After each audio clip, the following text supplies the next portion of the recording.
I yield myself 5 minutes for a few comments and questions, and I actually am going to yield to Ms. Greene but I want to ask a couple of questions.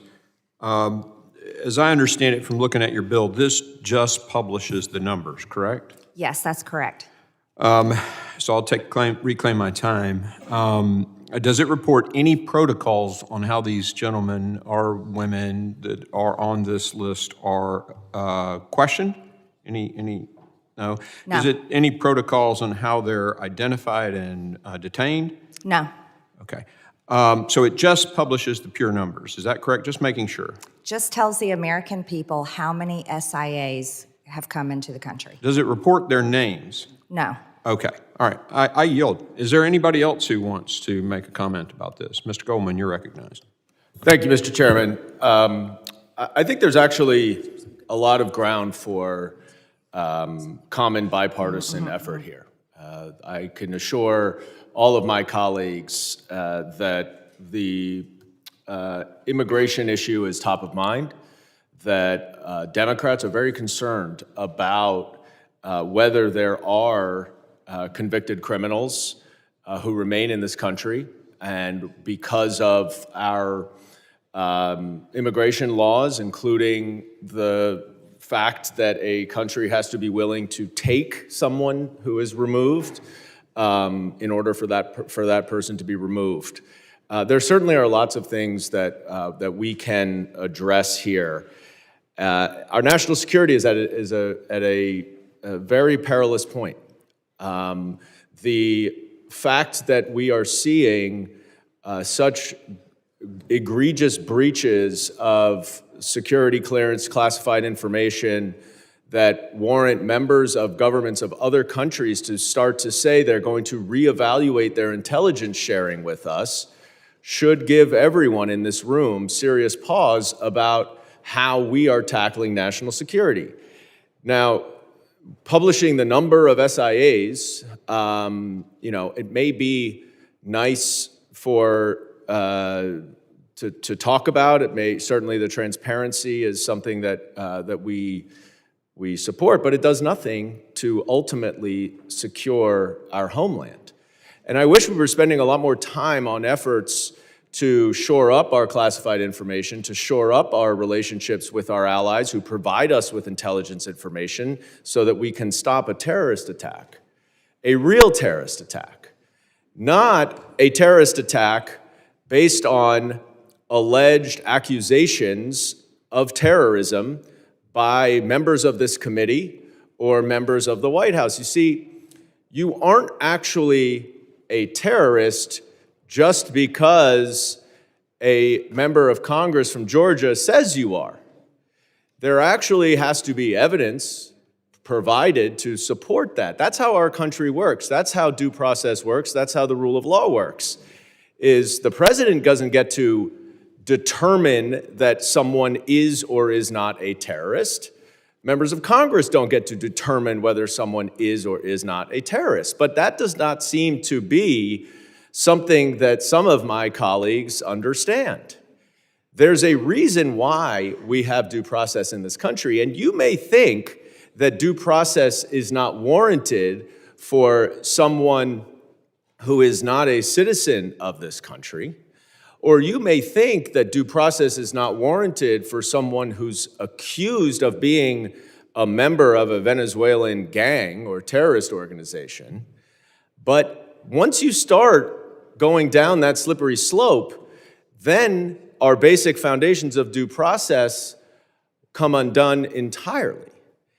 And I don't understand what the problem is with allowing a neutral arbiter based on evidence to determine whether someone is a terrorist or not.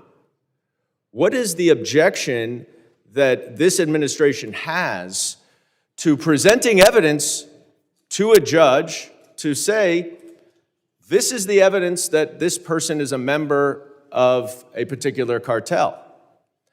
What we've seen in one particular case that is top of mind right now is that there's a confidential informant who has said that someone was a member of foreign gang, a foreign terrorist organization now designated, and that he wore a particular type of baseball hat. There's no corroboration. There's nothing else to corroborate or to confirm what that confidential informant says, at least that has been presented. And I know there are some lawyers on the other side, some former prosecutors on the other side of the aisle who, like me, would never, ever present to a judge a non-corroborated statement from a confidential informant as the basis for establishing anything. And so we're a little off topic, but I did feel I need to address my colleague from Georgia's comments about all of the alleged terrorists who are there are those who are supporting them to stay in. Nobody is supporting any member of a foreign gang to stay in here. We would just like to make sure that people are adjudicated and determined to be a member of a foreign gang by someone other than the President of the United States or a member of Congress. And I yield back. The gentleman yields. I now recognize Mr. Guest for 5 minutes. Thank you, Mr. Chairman. Mr. Chairman, at this time, I would like to yield as much of my time as she may consume to Ms. Greene. Thank you. Ladies recognized. Thank you. I think my colleague across the aisle is very confused and maybe uneducated and uninformed of what a special interest alien is.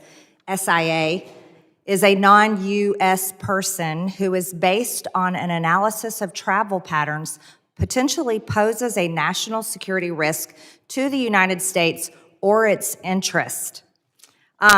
Special interest aliens are people from countries identified by the United States government as having conditions that promote or protect terrorism or potentially pose some sort of national security threat to the United States. It's hard for me to fathom that anyone on this committee would be opposed to simply reporting the number of special interest aliens that Homeland, that are great men and women that served as Border Patrol agents, that any of our police, any of our ICE agents happen to detain, and it's just the number. We're just telling the American people how many. That's it. Would the gentlelady yield for a question? No, I will not yield. The Department of Homeland Security officials have publicly posted information about special interest aliens in the past, including the current Border Patrol chief and his predecessor. Custom and Border Protection already published similar numbers on its public site. For example, the terrorist screening data set. And just to go further, and this is always an interesting dynamic to me. On our side of the aisle, we trust the American people, and we believe they deserve transparency. They deserved the truth from the federal government, because it is, after all, that we swore an oath to serve the American people. And the American people are the taxpayers that pay all of our paychecks. They pay for this building. They fund this government, even though the government has plunged them into $36 trillion in debt and opened up the borders for the past 4 years and allowed it to be flooded with illegal aliens. And then the Biden administration gave them Social Security numbers. You see, this that we are trying to pass today, and we would love to have your participation. We would enjoy and really would thank you for caring about transparency and providing information to the American people that so deserve it, instead of arguing back and forth and watching you all defend special interest aliens, defend terrorists who have come in our country, and defend dangerous, violent cartels who have been deported out of our country. I know too many people that have been murdered by cartels. I know too many people, and I know their families, and have watched them mourn because they have a family member that was killed by illegal alien crimes or murdered by an illegal alien or a cartel member. This should be a simple conversation. We are all Americans, and we serve this country, not foreign countries. And that should be a simple fact that we can all recognize, not have political disagreements about.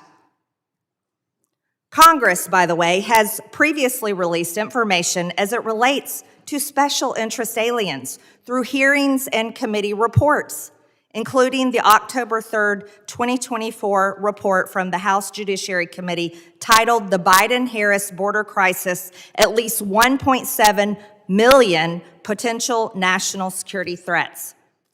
DHS has an obligation to the American people to be as transparent as possible.